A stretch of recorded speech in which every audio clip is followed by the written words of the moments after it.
มื้อนี้กับพามาบุญกระถินเนาะพี่น้องป้าพี่น้องเริ่มแห่กันแล้วมาฟ้อนน้ำกันเลยเด้อ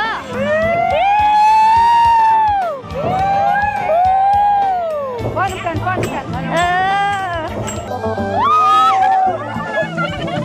ว้าติดจัง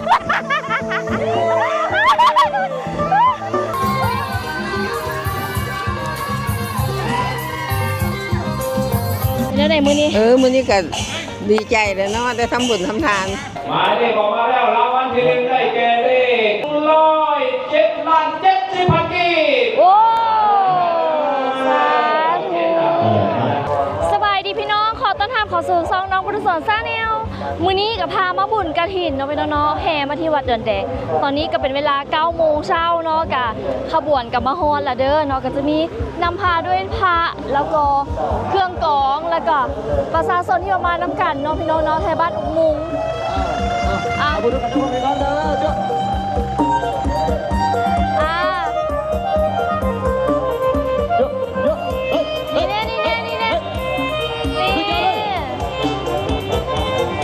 ป้าพี่น้องไปแห่กระถินน้ำกันเนาะอ้อมวัดเด็กป้าอันนี้มันอย่างคืองามแท้อันนี้แหละแม่นใจกฐินเด้อใจกระถินที่เขาแห่กันอยู่มันเขาเจิ้นกระถินอย่างกฐินนั่นแม่ใหญ่เสยกฐินส่วนโตของแม่ใหญ่เสย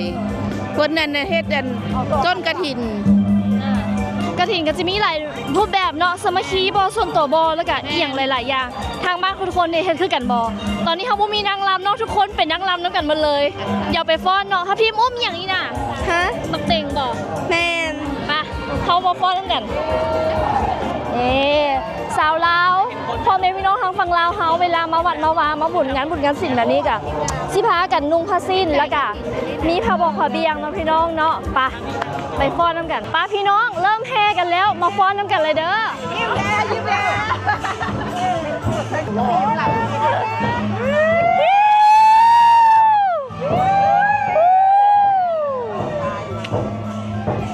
ฟ้อนกันอันนี้ต่อยอดกันทินเด้อเข้าเงินเอฟของนี่ของคำแล้วพี่น้องเนาะไปไอ้ตัว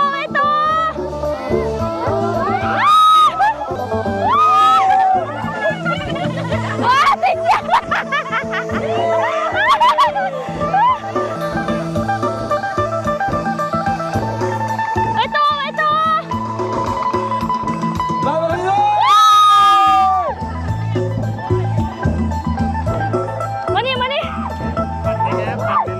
ใส่มาโซนี่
มื้อนี้ก็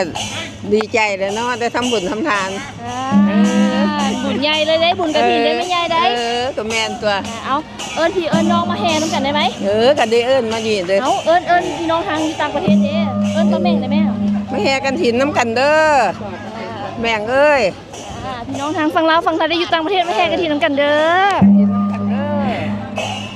ตอนนี้ก็เข้ามาทางด้านในแล้วเนาะพี่น้องเนาะตอนนี้เข้ามาทางด้านในแล้ว คนคือว่าเต็มศาลาเลยบ้าพี่น้องฮอนหลายเกือบเป็นวินเป็นลมเนาะ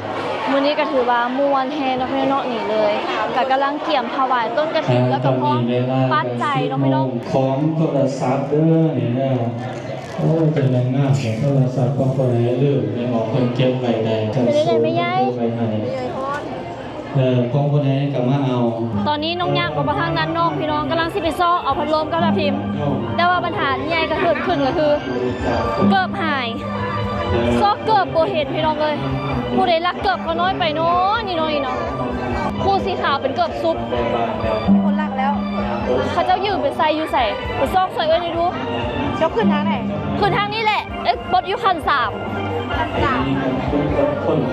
โบเห็นเลยเกือบเรางามได้น่ะคู่นั่นน่ะเดี๋ยวสิได้รักก่อนยาเลยน้องก็ขาดเดินด้วยกันแม่นวะเกือบด้วยโบเห็นนี่นะไอ้ซีรีส์รักของผู้ใดผู้หนึ่งเลยนี่ โอติยามปิธรรมทังสารนังกัจฉามิสารนังกัจฉามิปังสัพพะทาทาเนสุปฏิทิตังอิทาปังสาวินากตังปุญญังปัจจสามนัสสะเจวะวันทามิเทความสุขและความเจริญให้แก่เจ้าภาพเจ้าศรัทธาตลอดพร้อมลูกหลานและญาติมิตรโอพวกข้าราชทั้งหลายตลอดกาลนานเถิดสาธุ อนุโมทามิสาธุสาธุสาธุสาธุดีใจนำเด้อปีนี้ได้มานั่งไหว้พระหับสินนำเด้อปีนี้ ถูกบุญฮอดกอดผม ตอนนี้แมนกำลังเกี่ยมถวายเงินน้องถวายปัจจัย มาตัวนี้ก็ได้รับวันที่หนึ่งแต่แกหมายเลขออกมาแล้วเลข3 โตเด็ดๆอย่างนี้เนาะ การที่พร้อมการสาธุอนุโมทนาทั้งกันเด้อหมายเลขออกมาแล้วรางวัลที่หนึ่งได้แก่เลข107,70,000 กีบ โอ้ สาธุ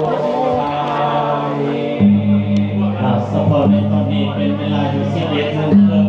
ตอนนี้ก็ถวายทานเป็นทีแฮมฮอนแล้วเนาะพี่น้องเนาะไหว้พระทับสินถวายทาน แล้วก็บัดนี้สิพาไปสันข้าวเที่ยงน้ำกันเนาะพี่น้องเนาะไปเบิ่งกันว่าอยู่นี่เพิ่นมีอีหยังแน่เนาะอันนี้ก็จะเป็นของทางวัดดอนแดงเพิ่นต้อนรับเนาะเพิ่นเก็บอาหารไว้ให้นี่เพิ่นก็จะมีเต้นพร้อมเด้เนาะย่านแดดเบิ่งก่อนเด้อมีหยังสั่นแน่เนาะอย่างนี้เอาจานโลดกินน้ำแน่ได้บ่กินน้ำแน่ได้บ่เพิ่นกินน้ำไผ่เขากินน้ำเพิ่นแน่บ่ลงน้ำเลยมีตำบักหุ่งมีลูกซีนมีขวามีเนาะพี่น้องเนาะอันนี้เป็นขวามีลาวเด้อขวามีลาวมีลาวมีหลายแซ่บเนาะขวาเส้นมีจีลูกซีนตำบักหุ่งแล้วก็มีแกงหน่อไม้พี่น้องเอ้ยมีข้าวปูนหม้อใหญ่ๆเลยนี่อู้แกงหน่อไม้เนาะต้องอาหารบ้านเฮาเนาะเหนียวๆขุ่นๆเลยอู้ใส่ซีนหมูอีกแซ่บบ่เจ้าสุภักไปเอาอยู่ใส่ มาดิโดนนึง เอาอยู่บ้านนะสุครับ หมดแล้วหวะ อันน้องอนุสรณ์ พุทธสอน พุทธสอน โดย บ้านลงหันไล่ตลอดนะ แม่น เป็นจริงแล้วบางงาม ขอบใจเอ้ยแข่งผู้งามกันเขาอยากกินยังอยู่ว่ะ ๆไปชอบขอทางขึ้นไป ทางพุ่นเนาะโดย แซ่บสุปักแวน สุภักแวนเลยวะเด้อขอบใจเด้ออันนี้เพิ่นก็สั่นเข้ากันนะพี่น้องเนาะ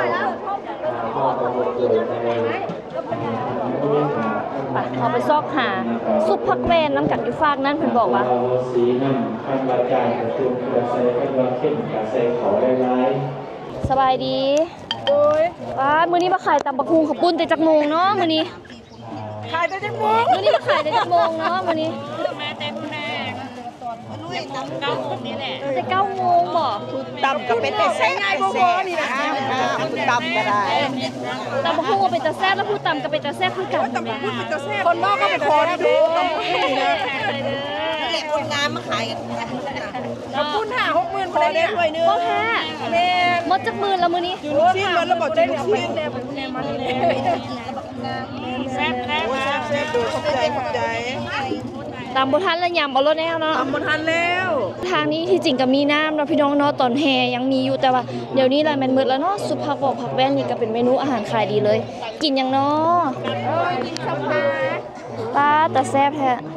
จีลูกชิ้นขายดีหลายเมื่อเลย เออขอซิมน้ำเนยได้บ่จะคำหนึ่ง มาชิ้นเล็กใช่ไหม มีไหมบ่มีไหมบ่มี ไปเอาข้าวติ๊กตักเด้อ มาตามหาสุภักเป็นบูธนี่ดิบ่เจ้า ได้ผู้เฮ็ดสุภาพ ผู้ใดผู้เฮ็ดสุภาพนะ ขอซิมหน่อยเด้อขอซิม พอซิมเด้อสุภาพแซ่บเด้อ สุภักอีหยังนะ ผักแวน สุภักเวียนวังเวียงสิบ่อุ้ยมื้อนี้เฮ็ดมาหลายปานใดเจ้า เฮ็ดลายปันได้แม่เอ้ย 20,000เน็ตมา20,000หมดเลย ลูกตีนกับเคียงหมดเลย บ่ทันได้กินซ้ำ ได้สองสามใหญ่ 2-3ใหญ่ แม่เอาไปให้ผู้ป่าแน่ รุ่นซื้อ เพราะว่าพักแวน ผัก ปลูกใหม่ดิ ผักแว่นปรุงใหม่แม่นบ่อันนี้เฮ็ดอยู่ไสเฮ็ดอยู่บ้านนี่บ่หรือว่าเอามาแต่บางเวียงเลย เอามาแต่ว่าเลี้ยงแต่ว่าผู้เฮ็ดนี่ล่ะเป็นให้เราเลี้ยงเพิ่นมาอยู่ดันแดง อ๋อไทยวังเวียงเพิ่นมาอยู่ดอนแดงอันนี้สูตรวังเวียงเลยเนาะอุ้ยกินอีกจักคำหนึงก็ได้บ่เจ้า แม่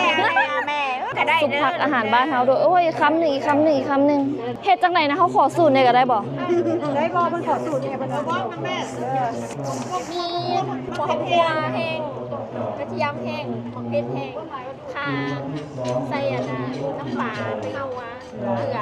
ขั้นตอนเฮ็ดเด้อซะกบจีเนาะบ่ใส่ปลาแดกบ่ใส่ปลาแดก ผักบัวกระเทียมแบบเฮ็ดนั่นต้องเป็นขางไว้ เวลาอันนี้แม่นเฮาต้มเอาหรือเฮาลวกเอานึ่งเอาอืม ตัวหนึงของเขาสิได้ความสดใหม่ของผักมันสิเขียว ต้มมัน เอาบ่นึ่งหล่นมันเอานึ่งหล่นนะมันสิก็เหลือง หนึ่งหมาดๆเนาะ มันนั่นออกเอง อืมได้ปั้นน้ำออกบ่ บ่มีแต่หนึ่งคือหนึ่งเข้าเลยนึ่งแล้วมันก็บ่เป็นน้ำ บ่เฮาเฮ็ดบ่เป็น อันขั้นตอนเอาลงอยู่ในมื้อเช้านี่ แม่นบอกโอ้ยเสียดายบ่ได้มาถ่ายเอาแต่ขั้นตอนเฮ็ดสบายดีซื้อหยังซื้อคามจักปีแล้วลูก4 ปีโอ้จะมาแฮงเด้สบายดีจักปีแล้วล่ะ8 ปีแล้วว้าวมื้อนี้น่ะตั้งใจมาตั้งโรงทานกันเลยบ่งบประมาณในการเฮ็ดอยู่เฮ็ดกินนี่หลายบ่เมื่อหลายปานใดบูนี่ก็ถ้าว่าจะเป็นซุปผักจิ๋วลูกซีนบ่น้องก็สิได้ขอตัวไปก่อนเนาะพี่น้องๆผู้ใดได้เบิ่งคลิปนี้จนจบเอาบุญนํกันแล้วก็ลองเอาสุภาพให้กินเลยตอนนี้ต้องขอตัวไปแล้วเด้อบ๊ายบายสาธุเด้อกลับบ้านบัดนี้น่ะ กลับบ้านแป๊บอย่างรถเธอก็บินตัวเฮ้ยคิดว่ามีไปไหมพี่ยันบ่น รถเขาได้รถเขาได้ เราไม่อยากตู้จ้างมาเขาขี่โดยเฉพาะเลยนะ ไม่ตู้จ้างให้เขาพี่นะ ตู้จ้างให้เขา ไม่ใช่เคยเพิ่นเมารถเมล์45บอลนางเนาะป๊าดแอร์เย็นมาก มาเลยแท้รถเมล์จอดหมดแล้วใช่ไหม